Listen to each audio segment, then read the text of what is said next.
I'm Marcus Smith, and this is Constant Wonder. Join me on a quest to find awe and wonder in all creation, human or wild, vast or small, spiritual encounters that move us beyond words.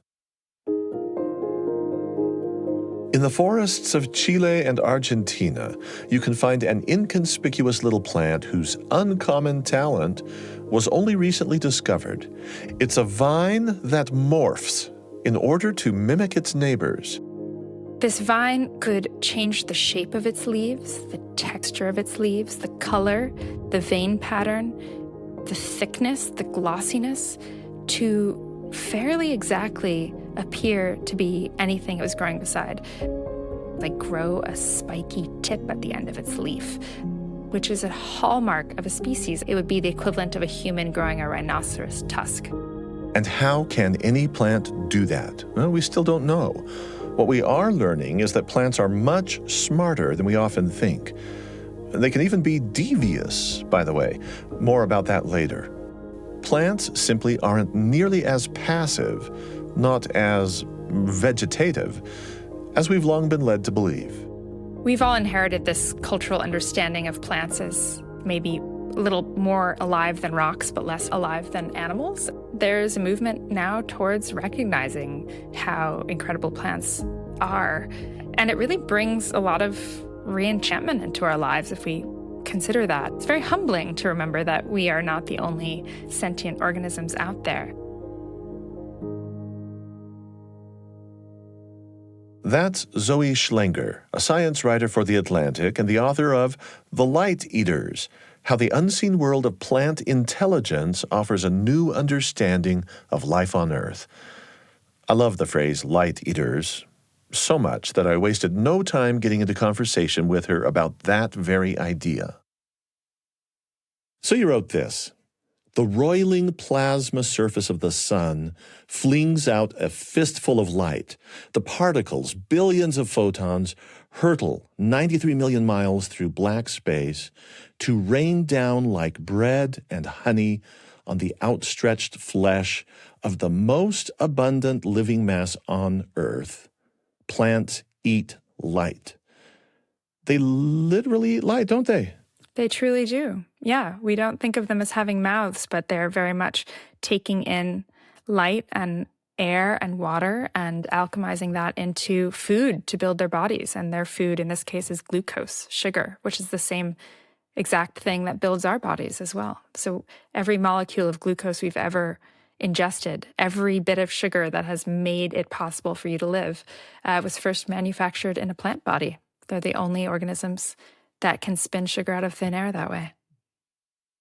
I love that in that same passage you're talking about, well, you and I are having a conversation right now, and that takes thinking and thought, and you talk about our brains, and that our brains rely on glucose probably almost more than anything else. Exactly. I love the idea that if you are contemplating a flower, it is very much its own kin that made possible that contemplation. The plant is fueling the thoughts you have about plants. In this episode, we'll get Zoë to tell us about some dynamic and intelligent plants whose superpowers might just blow your plant-fueled brain. But first, let's take a quick glance back at Zoë when she was young to get into her childhood mindset about plants. Even then, she had a suspicion that plants, as she likes to put it, have their own thing going on. 7-year-old Zoë liked to frequent some watery woods behind her house. I grew up in the woods in Connecticut, suburban Connecticut, but, you can still find patches of woods in suburbia. And in this particular patch of woods, maple, deciduous woods, there were still rock walls running through it. It had been a farmland area maybe 100 years ago, so it was a fairly young forest. And the land sort of dipped down a few dozen yards behind my house and would fill up with water. So it was kind of a vernal pool. And I'd trot out there in my rubber boots and stand in maybe a foot of water and just stand there and watch all this drama happening around me. I'm probably 7. There was a pair of mated ducks that lived there. There was a lot of insects, but there were also these plants. And I remember just feeling very much that these plants kind of all had these lifestyles in much the same ways that the ducks did, that they had a sort of thing going on that didn't concern me whatsoever. They were very much leading their lives as organisms do, and I could just be a spectator to all this. And there was all of these great granite rocks around that were just covered in very thick moss. So I would just go pet the mosses, check out the skunk cabbage, which is still one of my favorite plants. Skunk cabbage comes up in winter, actually, or very early spring, often when there's still snow on the ground in the Northeast. And it produces its own heat to burrow up through the snow to melt that snow that's blocking its passage. And they come up in these pointed tips that just pierce through the ground. So I was hanging out with skunk cabbages and moss at the time. Would you go back there in a heartbeat? Oh, you bet. Absolutely. I think about that all the time. I think we all should be a little more in touch with our childhood selves who knew how to spend time out in the world that way. You seem willing to give plants a lot of credit, almost as having a presence, a personality, maybe almost a voice. All life has their own thing going on. And I'm not sure if I ever quite thought of them as verbally speaking in a way, but they did have a presence for me. They seem to be living their lives, you know? Fast forward now with me a couple of decades. Zoë Schlanger is writing articles as a science journalist, and she has grown fairly demoralized in her assigned beat, which is climate change. There's more than enough bad news on that front to leave any of us in a deep funk. Well, meanwhile, she's been reading a lot about plant intelligence and following some hot disputes on the matter. I had been thinking about this plant question and reading all of these studies by botanists who were finding absolutely incredible things about what plants could do, and also sparking this sort of debate within the realm of botany. There were scientists talking to each other about whether or not plants could be considered intelligent or possibly conscious. So I had this all in my mind, and I went back to my Brooklyn apartment, and I have a lot of houseplants. What Zoë Schlanger is about to describe turned out to be a turning point for her, or the beginning of a big shift in her thinking about what to do with her professional life, because something needed to give. Well, if a plant could speak, you could almost believe that she got a little guidance from one, or maybe from two. I had this one absolutely voluminous pothos plant, which I'm sure many people are familiar with, very easy to grow house plant. And it was hanging from a pot in my kitchen window. I had turned it the day before, and it sort of had swiveled all of its leaves to absolutely plaster themselves against the window. They were all standing sort of upright like hands. They looked like they were high-fiving. And of course, we know this about plants. This is not news to anyone. They seek light, they need light, they eat light, they produce sugar through the catalyst of light. But there was something so creaturely about this action of finally getting to see this change, or just have my eyes open enough to notice it, that every single leaf had changed position since the last time I was home.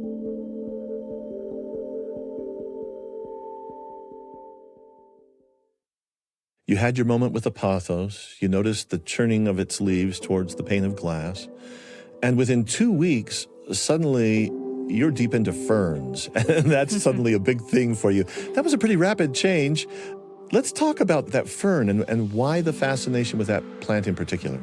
Sure, yeah. At this point, I'm actually still at this job, and my benevolent editor said, I noticed you're getting a little burnt out on climate change. Why don't you go cover something else for a little while? And so I started putting to use some of these things I was learning about botany, and at that moment, the first fern genome had been sequenced. And this was a big deal. We've sequenced the human genome quite a while ago now. Ferns have huge genomes, much, much larger than ours. And part of that is because they're so ancient. And I was sort of taken with this idea that the ancientness of ferns is part of the reason they have so many copies of chromosomes. I was also so taken with the exact fern that got sequenced because this fern is called Azolla folliculitis, and it's tiny. It's one of the smallest ferns, and it's a water-dwelling fern. It grows in wet places in these mat-like forms, and it's the size of a fingernail. In fact, the photo that came with the study that I was covering had a picture of the researcher's thumb, his thumbnail, with an Azolla folliculitis sitting on top, and it was so brilliant green. Just imagine the most luminous light-filled green you could possibly picture. And it's this scalloped tiny thing. I just thought it was the most beautiful thing I'd ever seen. And then I started learning more about ferns all around me. And you have to have a lot of respect for something that's essentially not really changed its body plan in millions and millions of years. I mean, these things predate dinosaurs. When it comes to this plant, your fascination for it fascinates me because, well, I have a twofold reason. First, it's that you just unabashedly love this brilliant green. And then you also have great respect for it because of its venerable, ancient history. It sticks around. It has tenacity. Other plants are disappearing. You seem to really like Azolla's long history, its durability. Azolla was part of the reason the world turned from an incredibly warm place the last time we went through a huge swing, and it sequestered CO2, which is, of course, something I'm thinking about and we're all thinking about as people affected by climate change. How do we bring down our carbon dioxide? So this plant, which is virtually unchanged since then, is now being looked at as another potential nature-based solution to climate change, or one thing that could be used to help bring down CO2 levels again. You know, a whole lot of birders are known for looking back with a real deep fondness on a certain animal, a bird species, or just a single individual within that species.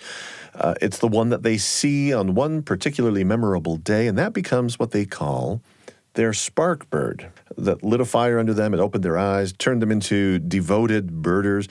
It kind of seems to me like Azolla had that same sort of impact on you, even if it wasn't a bird. It did. It was my spark fern, my spark plant. The other thing I thought was so genius about it is that it has a specialized pocket in its body to house blue-green algae. And this blue-green algae is a nitrogen fixer, which anyone who gardens or farms knows how important nitrogen is to fertility in the soil. Farmers, particularly in Southeast Asia, have known about this for thousands of years. There's evidence that Azolla was used as a fertilizer in rice paddies going back a very long time. You actually got a tattoo of one? I did. It is right here. It's on my left arm. It's not as beautiful as the real thing, but it's a nice reminder. So, Zoe, here's where I'd like you to take us next. There you are. You're smitten by Azolla, this tiny little water fern. Ancient genes, ancient green. Seems like you're maybe on the cusp of going just a little bit plant crazy. And you've been building more and more resolve to leave climate change journalism behind you. And then you take up the whole issue of plant intelligence, and you find yourself one day being told by someone to be mean to a plant, to pinch it hard. What was going on there? Yes, I was at the lab of Simon Gilroy at the University of Wisconsin-Madison, and Simon studies the role of electricity in plant bodies and signaling chemicals in plant bodies. So he would go imbue plants with fluorescent green proteins from jellyfish, which is a tool often used in lots of biology labs to make something glow so that researchers see that process happening in the body. And so his team had imbued this fluorescence in a small little cress plant, and they put the plant under the microscope, and they handed me a pair of tweezers, and they told me to pinch the plant as hard as I could. And to get it on its midrib, the rib that bisects a leaf, because that's the kind of information superhighway for a plant. That's how its molecules travel through a plant body. So if it was going to get a signal of my pinch, that's how it was going to happen. And so the first time, I pinched the plant, but I couldn't really get myself to truly damage the plant, which is apparently what was required here. And so I saw this little flicker of green go off in this plant, but it wasn't much of a show. And they were like, okay, this time you got to pinch hard. And I pinched hard enough this time, I really crushed the rib of this leaf. And within 30 seconds, there was this green glow that lit up from the place where I'd pinched the plant. In fact, it lit up in exactly the pattern of the indent of the tweezers, as if it was the shadow of the tweezers. And this green glow just traveled down this midrib to the main vein system of the plant. And within 2 minutes, the whole plant, all of its little leaves, had gotten the signal of my pinch. And for the first time, I was seeing this invisible process made tangible to my own eyes, thanks to this fluorescent green protein. But it really awakened me to the fact that no plant is being touched and not noticing, so to speak. Touch is a physical stimulus that is providing information that plant needs. Most often, the plant is assuming it's under attack. It will use this information to boost its immune system, produce defensive compounds, that kind of a thing. But it's not neutral. Touch is not neutral for a plant. And that's really changed my relationship to the plants that I exist with every day. Petting a leaf is not necessarily a neutral act for a plant. So a plant gets harmed and it reacts, and then it may make adjustments in the interest of its own self-preservation. But then apparently there's also a way for it to send out sort of the memo to other plants around it. Right. So this is research that's been building since the 80s, where we now understand that a plant that's under attack, if it's being munched by caterpillars, let's say, will often release compounds that float through the air and can be absorbed by other plants in the vicinity that alert those plants to the fact of the attack, or at least prompt them to boost their own immune systems, to start to do things like make their leaves more bitter, or maybe make them less nutritious so that, caterpillar doesn't have a chance of surviving very long if they try and eat them. They'll do all of these elaborate things to prevent their chloroplasts from being carried away in insect bodies or deer bodies. And they do that because they've been tipped off by a wounded plant. Tie this into the acacia trees in Africa, because you tell a story of acacia trees developing high levels of tannins after they've been overgrazed. Yes. So this is a rare case in this book where this has not been peer-reviewed, but this is a story told to me from a wildlife specialist who made this discovery. So it felt worth including anyway, with all the proper caveats. He specializes in game ranches. And there was this problem where all of these game ranches were putting kudu on their property. The game ranch is fenced in, and this is an ungulate. And these ungulates were getting overcrowded, and there wasn't enough grass for them to eat. So this was a known problem in the field. But then suddenly these kudus started dropping dead, apparently. And so this person who I spoke to, who specializes in veterinary science for these animals, they were like, what is going on? He had a hunch that the kudu were actually resorting to eating acacia leaves because of starvation, because they were overcrowded on these game ranches. And he sampled these leaves, and he found that the acacias that were being grazed boosted their levels of tannins gradually, but eventually reached this threshold amount that would kill a kudu. So the plants affected the leaf composition in order to repel these kudu, but the kudu couldn't stop eating the leaves, presumably because they were fenced in a place with not enough grass. And ultimately, it was fatal for some of them. And this really inverts our whole idea of how these actions are supposed to go. You rarely hear about a plant outwitting or killing an animal. We really don't typically think of that action going in that direction, but apparently it can happen. What do you make of a story that says that plants can sort of fight back in this way? Oh, they can. And any plant biologist will say that they can. It's a given to the people who study this. They are not passive recipients of their environment. Plants are not just sitting there without defenses. They, like all of us, have adapted ways through the millions of years of their evolution to prevent bad things from happening to them. They want to thrive just like everything else. And some of the signals that come to plants that let them know that they are under attack are just as simple as vibrations. These are fascinating stories. Yes, this is now the realm of phytoacoustics, which is a field that's looking at the effect of acoustic vibrations on plant bodies and plant behavior. And so, acoustics, sound. To us, these vibrations register as sounds because we have ears and we have brains that transfer those vibratory signals into sounds. For plants, there's no ears there that we know of. So instead, they are listening in a way to these vibrations. And I got to speak to researchers who are doing things like studying the fact that certain plants appear able to respond to just the audio recording of their predator chewing, as though they were being chewed by the predator themselves. Or primrose, evening primrose, which is a beautiful cup-shaped flower that grows quite low to the ground, will sweeten its nectar by 3 times when it's exposed to the recording of a bee buzzing, which would be their pollinator. So plants certainly are absorbing information we would think of as audio, and for them it's vibration.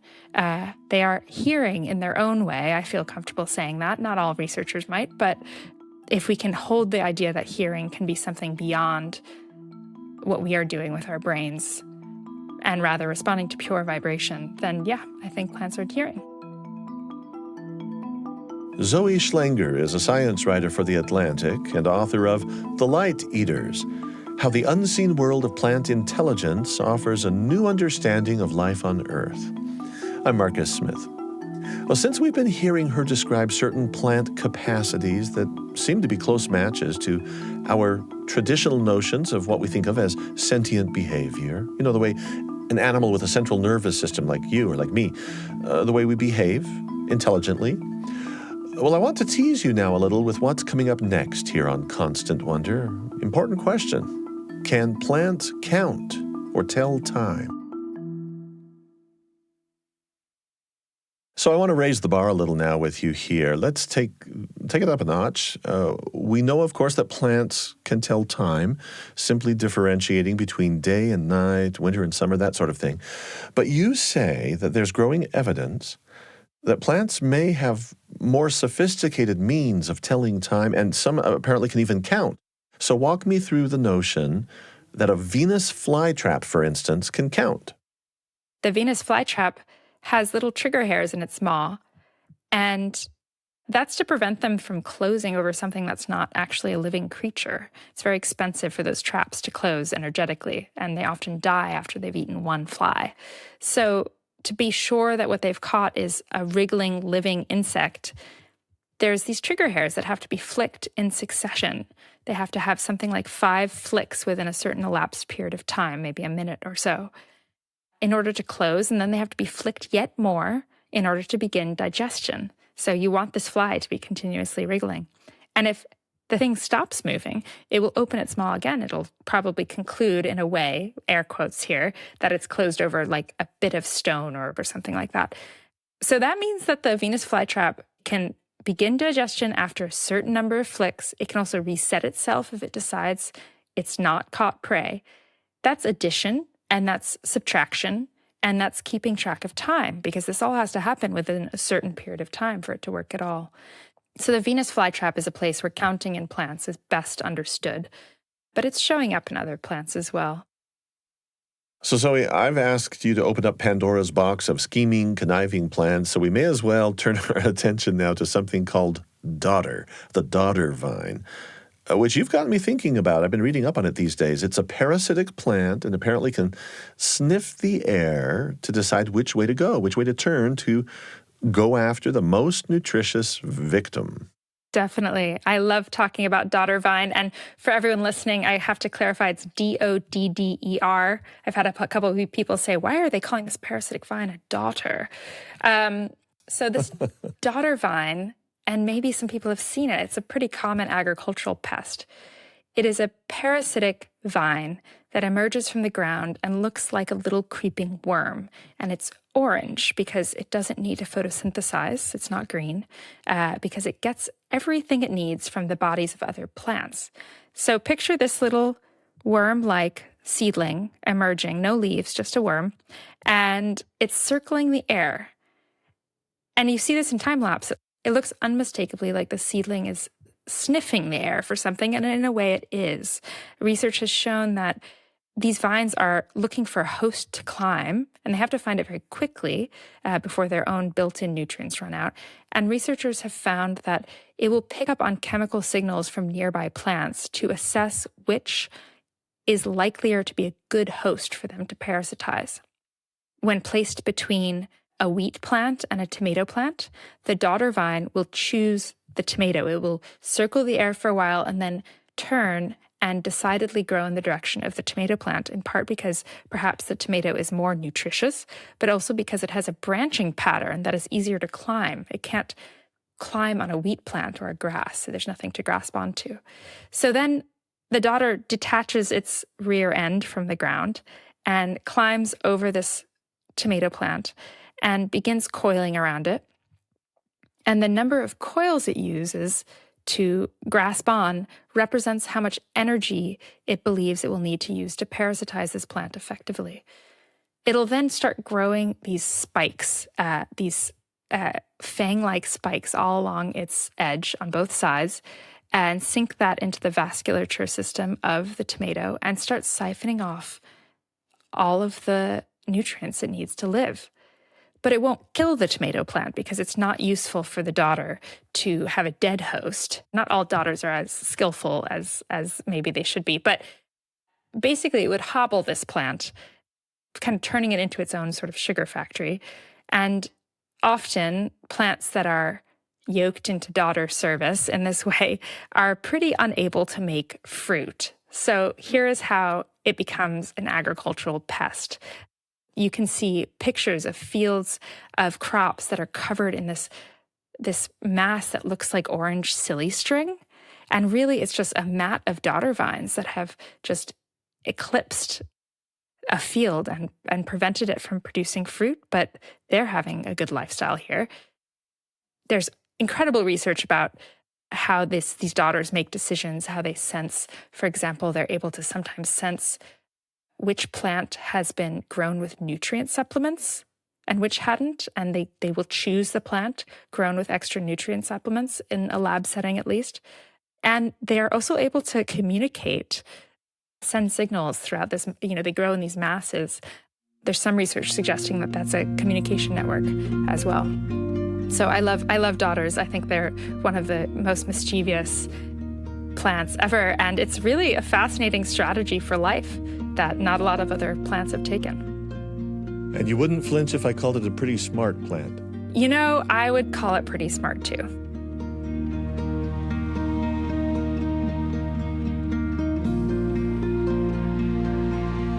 In my conversation with Zoë Schlanger, I found myself wondering over and over again if a plant having smarts isn't just a figure of speech. A strong case could be made that a rose bush is smart to have thorns, or a strawberry plant is clever for sending out those runners to make clones of itself.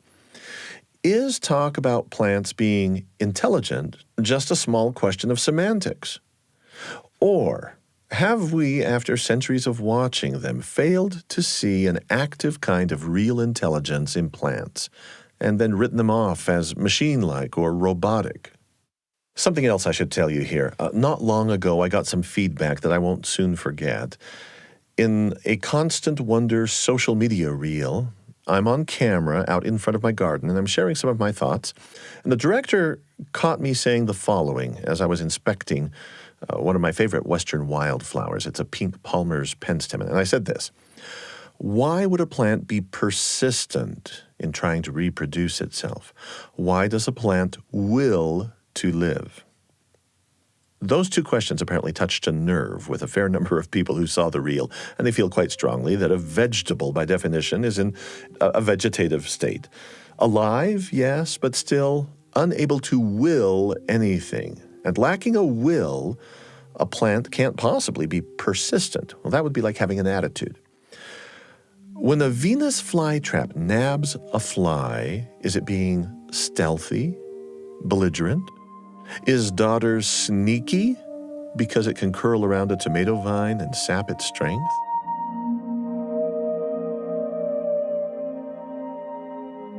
Reserving maybe the best for last, I thought we would hold off until this point in our little survey of some amazing plants. I would hold off on how Zoë went hunting for a remarkable trickster, one of the most talented plants on Earth. It lives in South America, and so naturally she'd have to go there, and scientists have known for only about a decade what it's actually capable of doing. A few years ago, I heard about this vine in southern Chile called Boquila trifoliolata that had been very recently discovered to be able to mimic anything it grew beside. Now, we don't have any other examples of this in the plant kingdom. There are some species that can mimic a single other species. I like to think about mistletoe, for example, which is so funny that it's something people kiss beneath the mistletoe. But that's a parasitic plant, and it can adapt the form of what it's parasitizing. That's a long evolutionary one-to-one relationship. Suddenly, there's this vine that's always been in this Chilean rainforest, but had just been discovered by a man named Ernesto Giannoli, a scientist there, to be able to morph its body shape into as many as 4 organisms that it was growing beside. A single plant could do that. And the list had grown to something like 20 different species that he'd found it mimicking. So this vine could change the shape of its leaves, the texture of its leaves, the color, the vein pattern, the thickness, the glossiness, to fairly exactly appear to be anything it was growing beside. And these are things we consider fundamental to a species. It would be able to do things like grow a spiky tip at the end of its leaf, which is a hallmark of a species. And the way Ernesto described this to me was it would be the equivalent of a human growing a rhinoceros tusk. It's something that just doesn't happen. And yet here was this incredibly malleable plant changing its shape left and right. So I flew down to see this for myself, and I met Ernesto and his team of researchers, and we trekked out into the forest.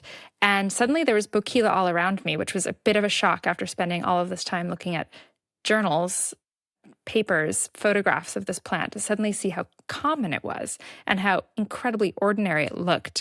Boquila is a trifoliate plant, so it's got 3 leaves. It's a bit like a bean plant. And these are just normal little ovals. And it's quite small. And it's a vine, so it's climbing up other things. And we were walking around the forest and looking at it, and very often it's just its normal shape, which is this sort of like eggish leaf shape, very thin, kind of Kelly green leaves, pleasant but boring. And suddenly Ernesto calls me over, and we're standing in a sort of clearing where there's bushy vegetation above our heads, maybe going about 6.5 feet, 7 feet up. And he's like, look closer. And he was showing me this plant that had leaves that were maybe almost a foot long, maybe 10 inches long, dark green, pointy, thick leaves.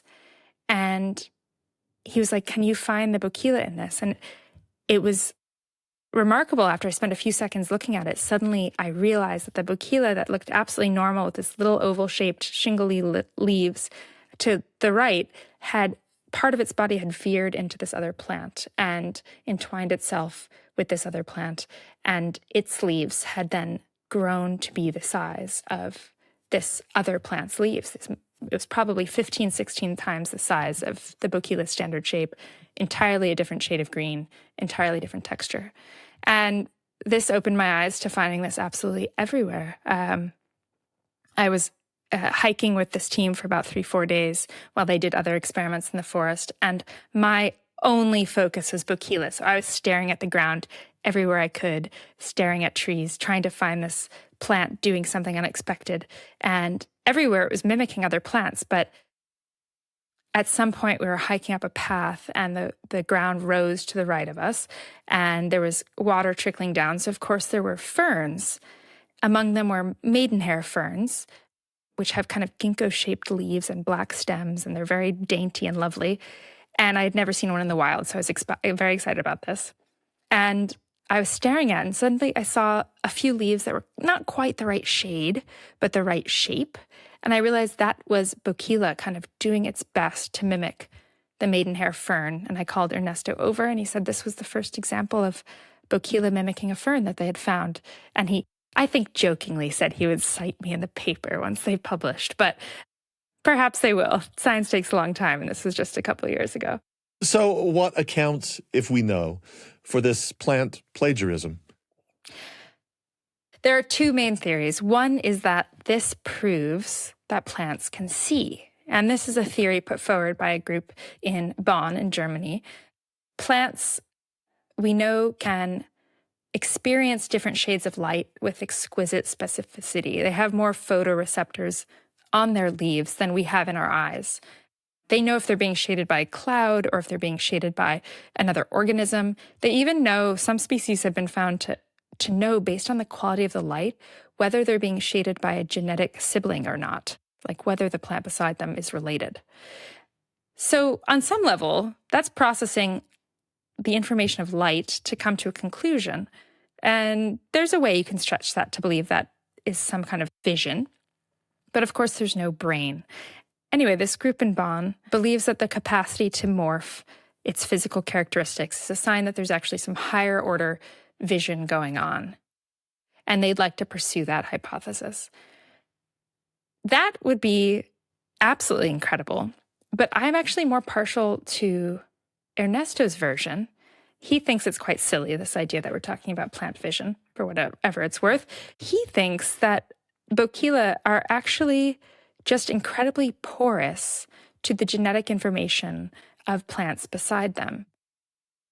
In other words, he thinks that there may be a microbial exchange going on between other plants and this Boquila plant, and that actually it might be something like a cloud of microbes that are determining the shape of most plants, and that Boquila is just more receptive than other plants to the microbial clouds of its neighbors.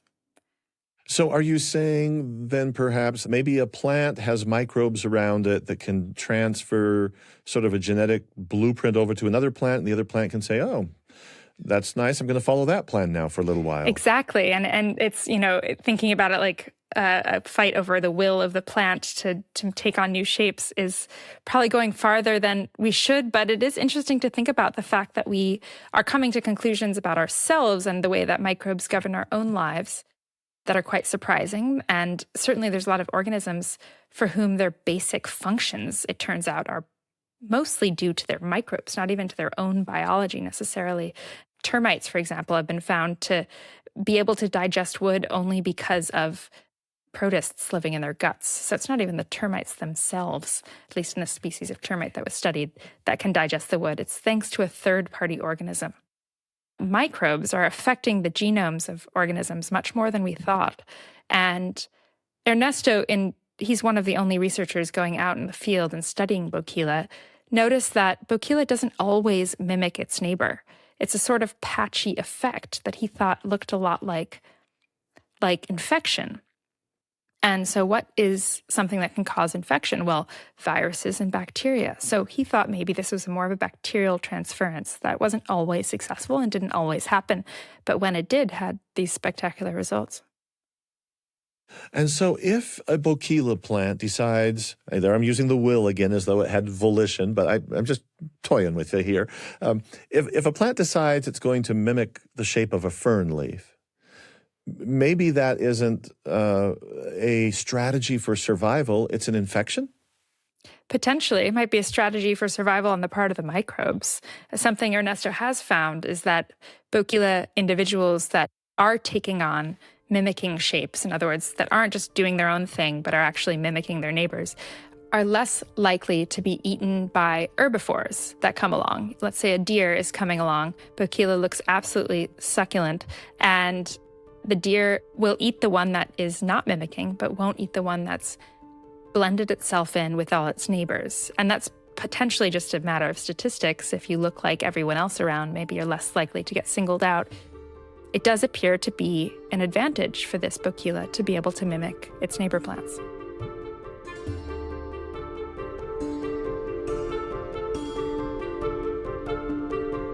Given all of these amazing recent discoveries that drill down on the question of plant powers, maybe I should just use the loaded word intelligence.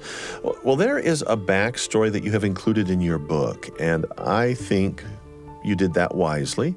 It has to do with a scandalous book of some 50 years ago. It's a book that really went off the rails about plants. So you're talking about The Secret Life of Plants, published in 1973, as you said, and probably a lot of people are familiar with this book. It is the reason some people still believe that plants prefer Bach to rock and roll, for example, or that they have any musical genre preference at all, and that perhaps plants can read our minds. There was a whole chapter with a former CIA agent who strapped a polygraph test to his houseplants and determined that they could read his thoughts when he thought about burning them alive. So this was a book that burst into the popular scene at exactly the right moment for sort of New Age culture was at a bit of an apex, and it tarnished the field of botany for 30, 40 years since. The funding bodies that fund science research simply decided to stop funding a lot of, or would be more shy about funding a lot of research that touched on these characteristics of plants that could be considered behavior. They didn't want to see this another iteration of the secret life of plants come up and embarrass the field. Now, 30, 40, 50 years is a long time. A lot of this taboo has worn off. And we are now seeing technology also come in that helps validate things that would be considered ridiculous hypotheses maybe 20, 30 years ago. So the combination of those two things has allowed a lot of new science in the plant behavioral sciences to come through, which is very exciting, but just with peer-reviewed science this time. As I was visiting with Zoë Schlanger, I just could not invite her to draw a comparison between plant intelligence and sentience in non-human animals. Whenever here on Constant Wonder, whenever we visit with an animal expert, it just reminds me that the whole issue of consciousness in animals, just like the idea of maybe secret life of plants, well, these are considerations that have been revisited in recent history. I had a great conversation here with a preeminent expert on bees, his name Lars Chitka. Lars Chitka is author of The Mind of a Bee. And he said that when he began his own career, scientists were experimenting in those days on cats with very few procedures that were considered to be off limits because, as people believed then, cats don't feel pain. They don't have a kind of consciousness. Well, we now see that as false, as rubbish. Animal consciousness exceeds what was long held to be possible. And just as amazing, in our episode with him, Chitka explained the idea that bees, lone bees, single bees, have individualized consciousness. They don't just work for the full hive as just sort of part of a machine. They might even have differentiated personalities. And most of us just thought of a bee as a little robotic machine. Well, here's where Zoë Schlanger took this opportunity to make a comparison. It's really instructive to think about the way we've thought about animals over the last 100 years and how much that's changed. There was actually just a meeting of philosophers and biologists and neuroscientists and people who think about consciousness, where they put out a declaration that said, we now believe that crustaceans and fish have the substrates for consciousness. And this was an update of another declaration made about 10 years before that bestowed consciousness on mammals and birds. So we're constantly, as humans, in this project of widening the circle of our regard and drawing new lines in the sand. But really, biology doesn't care where we draw those lines. Biology and evolution has bestowed the capacity for sensing and responding upon everything that is alive. How we decide to think about plant intelligence or consciousness will be a cultural choice more than it will be a scientific one. It'll be what we decide to believe as people. And of course, it won't matter a whit to the plants themselves. They will just continue doing what they're doing. A little while ago, you used the word porous. And I was thinking about this porosity. We sometimes think that plants just have their discrete functions and they're tending to themselves and they're minding their own business. And if that's not the case, or if there are instances where that is not the case, and if there's evidence that plants are maybe self-interested, but also really aware with either sight or memory or vision or what have you, if plants are that open to the world around them, there's something in that for me. There's greater connection, I guess. And maybe that's a little too cliche to say it that way. Could you just kind of give us some ideas about this porous, this connected openness to the world that plants seem to have? Yeah, I think something researching plants really taught me is that organisms, us included, are so incredibly not separate from our environments. Every single thing that happens in a plant's environment impacts its decision-making and therefore impacts its body plan. The environment literally flows through a plant and alters it in profound ways. And it's not happening in this passive way either. The plant is making good choices for its survival in response to things like water conditions, air conditions, pollution in the air. These all have impacts. And it's such a reminder that we too are profoundly impacted by our environment. We are entangled with it fully. We're not separate really in any way. I came to this also from a background of studying air and water pollution as a climate reporter.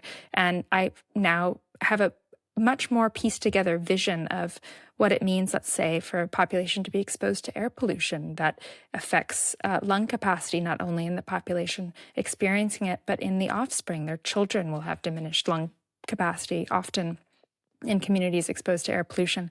We see the same thing in plants. They teach us so much about this. Plants are able to pass down environmental information to their offspring to set them better up to survive in whatever environment the parent plant found itself in. So let's say a parent was grown in poor water conditions. It will begin to make its roots more adaptable to reach water, make them thinner, more noodly, so they travel farther seeking water. But then, crucially, they'll have children which are immediately equipped with thin, noodly roots, as opposed to having this long lag time. So that is one sense in which it shows us how entangled we are with our environment. And that is a profoundly humbling insight. We can think of ourselves as part of this web of life, not in any way separate from it. Things that are happening to plants are happening to us, and vice versa. And it really brings us back into thinking about the system that we are living in.